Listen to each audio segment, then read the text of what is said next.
పెద్దలు ఎప్పుడూ ఒక మాట చెప్తారు, సహస్ర యోజనముల దూరంలో ఉన్నా సరే పైకి యమున అని కూడా అనకుండా యమున అని స్మరిస్తే చాలు, లోపల ఒక్కసారి రోజులో యమున అని స్మరిస్తే చాలు, ఆవిడ కాపాడుతుంది.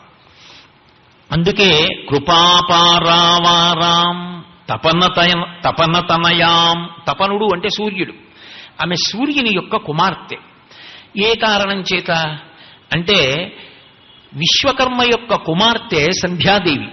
ఆ సంధ్యాదేవి సూర్యుని యొక్క భార్య.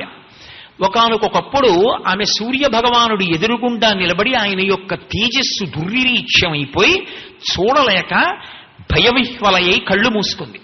కళ్ళు మూసుకుంటే సూర్యనారాయణమూర్తికి చీకాకు కలిగింది.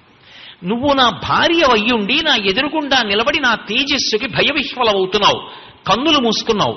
అందుకే నువ్వు నా ఎదుట కన్నులు